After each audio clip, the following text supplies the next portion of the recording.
Hello and welcome to Aaron's Game Room. I'm Aaron as always, and today I want to talk about a game that I'm certain almost none of you have ever heard about because I know I never heard about it before until it sort of secondarily wiggled its way into my possession. What I'm sure many of my older viewers will remember though is Cranium. I mean, like, you have to remember how much of a stranglehold Cranium seemed to have on just the trivia or family-based game night market back when we were younger. I know when I was a kid, everyone I knew seemed to have a Cranium or know Cranium. I couldn't walk into a Walmart game area without seeing it, two or three of them, all along with the Monopolies and everything else. This is a Cranium game, but again, not one I had ever heard of. Today I'm talking about Cranium Zigity.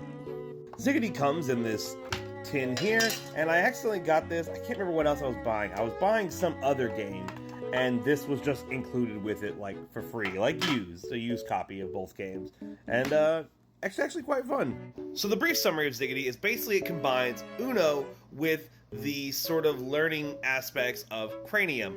Usually the different characters of Cranium all having different subjects that they lean towards, and yeah, they just kind of combine spelling, math, art, and music stuff into Uno.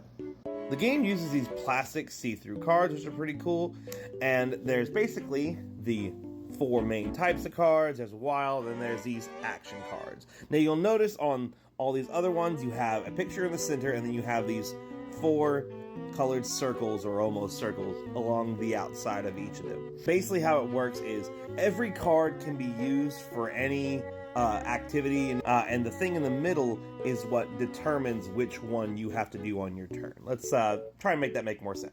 All you need to do for setup is shuffle the deck, and then deal 7 to every player, and once you've dealt 7 to each player, you'll turn over the top card of the deck, and make sure it's one of these, what they call set cards, that have the character in the middle. If it's an action card or a wild, a free card, keep flipping until you get one of these guys at top. Okay? Now, like I said earlier, the game is like Uno. The objective of the game is to be the first player to play out all of your cards to the table. That's it. Now, as in Uno, you're only allowed to play down a number or color that matches, and this one, what it is whichever card is on top of the stack currently is what sets what sort of activity you have to follow to play down cards. We'll go over each one. When the red one is on top, you are required to play down cards from your hand where the number is up in the corner, the red corner, add up to 11, including this number right here. So, since it's a red and there's a 6 in the corner, that means I need to play cards from my hand that add up to 5. Now, I can do that with as few or as many cards as I want. As long as in the end, the cards I play down, their numbers, plus that 6, equal 11, then I've successfully played down my hand this turn. Now, a free card is basically a wild. You can use this as anything you want. You could basically say this is any number, you could say this is any letter, you could say this is any instrument, you could say this is any part of the puzzle, which, the rest of those will make sense here in a sec. But yeah, so for example, I could say that's a 1, and that's a 1, and there's 3. So that means 3, 4, 5, 6, 7, 8, 9, 10, 11. There we go. I successfully played a set this turn. And now the next player will have to do the yellow action. The yellow action is spelling. So when this one is on top, you have to spell a word, again using the letters up in the corner of your cards, and this one. So you have to somehow make a word using any of the letters you have in your hand and this letter here. They don't have to be in a certain order, like this A could be at the beginning, the end, the middle, doesn't matter. It just has to be included in there. I don't know if you would count VAC, but we could say VAC. If we were doing shortened stuff.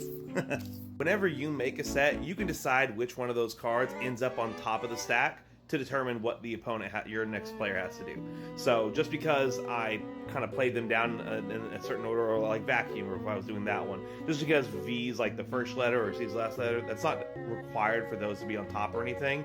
All of these, once you play your set down, you decide which card goes on top, and again, the color of that will determine what action the next player has to do. Alright, well that's 2 down. Let's talk about what happens when the blue, what they call Creative Cat, is up top. For Creative Cat, you'll see in its corner, you have this sort of almost a circle. What you have to do is you have to play down cards that have the other puzzle pieces to complete the corner, the circle. Basically, there are these backward C's, there are normal C's, and there are center dots. Like these two. Yeah, that light's kind of having bad glare. The other side, the center. So I would play these two down so that when you line them all up, they make the full circle. You finish the puzzle. So for Creative Cat, you just have to complete the puzzle. You'll never be able to play more than 2 pieces down on top of a Creative Cat set. Always to make a full set. And the last set we have are greens, or Start Performer. I just realized I forgot to mention that red's Data Head and yellow is Word Worm. If you play if you played Cranium, they always have these same characters and same names. Anyway, for this one, it's simply matching. You simply play down cards that match the instrument on this card. So I can play down any number of cards from my hand that have a guitar in the corner. So I can play down both of these guys, boom, right on top of it. Or I could also play down my free, because remember, this counts as everything. Also, I didn't quite show it on all the cards, but they do actually tell you what they do on them. Data Head, add up to 11. Word Worm, spell a word. Start Performer, match the instrument. And Creative Cat, complete the puzzle. And that's the bulk of everything you're doing, is you're just playing down sets, trying to play out all the cards in your hand. Your sets have to match whatever card color is on top at the moment.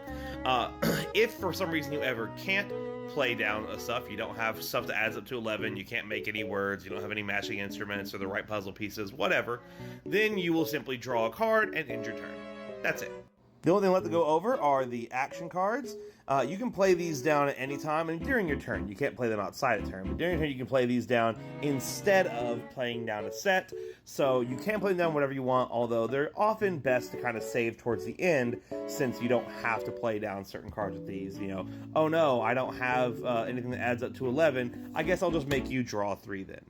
Now, the draw 2 and draw 3 cards are pretty obvious. You draw 2 or draw 3, or the next player does whenever you play it at them. However, in this game, they officially added the house rule that a lot of people use for Uno, in that you can stack.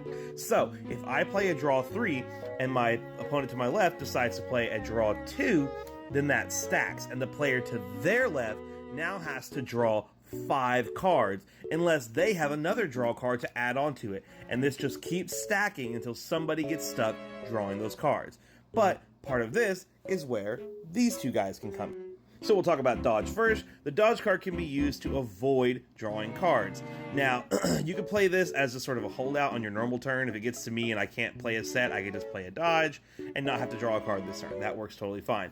But you can also use it to avoid drawing cards for this. So let's say this was that third player. I played the draw 3, this player played the draw 2, this player doesn't want to draw 5 cards, so they play a dodge down, and now it skips them, and the next player over here would have to draw 5 cards, unless they also had one. Well, and then there's the bounce card here, guys. The bounce card is basically a reverse. So you could play this at any time to reverse the turn order. So if it got to me, I couldn't play it, so I could just play this, and hey, now we're reversing the turn order. But you can also use it against all this stuff. So let's kick out the dodge and say again, draw 3, draw 2. This player doesn't want to draw 5, so they play the bounce.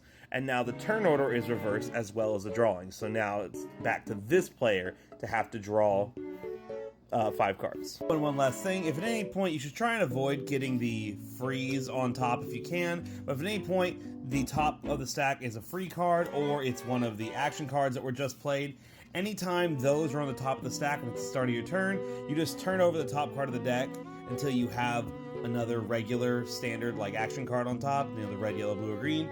That way you know what to do this turn, because you know you can't make a set off of these. So anytime these or the freeze are at top, just make sure you flip over the top card. And that is finally everything for Zigity. I personally really like it. I'm a fan of Uno anyways, and I always liked the Cranium games growing up, and I think even when I play this with adults, we still have a good bit of fun playing the cards out and everything. It's not like we feel like this is, you know, a little baby game or anything. We have fun with it, and I think it's still a fantastic family game. I know Cranium games aren't really out there much anymore. You probably have to go online and find a used one, like I unintentionally did. But I really think you should, especially if you have kids. I think it is a really fun, great family game. It's, I think, like Cranium, it kind of works your brain a little bit, makes you think, and it's not too hard for an adult to spell a word and add to 11, but for little kids, it's really, you know, making them think. And that's, I think, one of the best things about gaming is about thinking. There are silly no thinking games, and I love those too. But, you know, I think a true gamer really loves the thinky kind of stuff, and this game has that, again, for younger kids in a great way. I totally recommend it. It's very obvious what I'm going to say about Zigity. It's simple, it's easy, it's thinky, it's Zigity. It's fun, it can sometimes be frustratingly hilarious. It's definitely Baron approved, y'all.